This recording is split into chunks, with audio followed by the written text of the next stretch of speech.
ողջունում ենք բոլորին, շատ են ասում, որ հայ առաքելական Սուրբ Եկեղեցին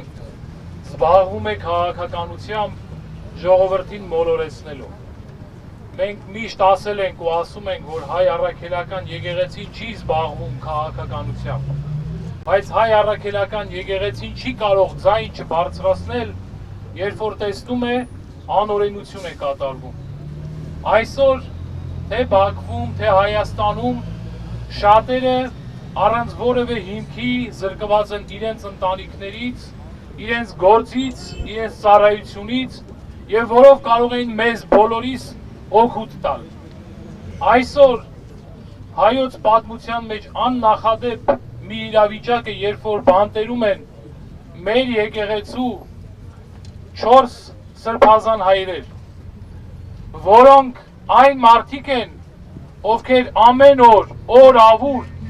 իրականում բարեկարգում, բարեփոխում ու զարգացնում են հայ մարդու թե հոգևոր, թե մտավոր եւ թե հասարակական առողջ կյանքը։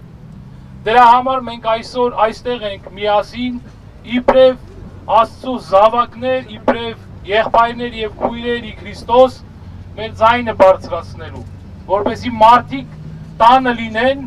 որտեղ որ պիտի լինեն, որպեսզի մարդիկ իրենց ծառայությանը լինեն, որպեսզի մարդիկ կարողանան թե մեր սրբազան հայրերը եւ թե բոլոր մեր եղբայրներն ու քույրերը, ովքեր անիրավաբար անազատության մեջ են գտնվում, կարողանան հենց մեզ օգուտ տալ։ Սրանով մենք ինքներս մեզ ենք վնասում, իրենց չենք վնասում։ Մեր սրբազանները բանտում աղոթք են անում ամեն օր մեզ համար, բայց երբ որ իրենք անազատության մեջ են, մենք ենք վնասվում, իրենց զավակներն են վնասվում եւ ես վստահորեն եմ ասում, ողջ հայ ժողովուրդն է վնասվում եւ դա օգուտ չէ բոլորիս։ Ուրեմն մենք պարտավոր ենք մեր ձայնը բարձրացնել եւ իրոք մարդու հիմնարար այն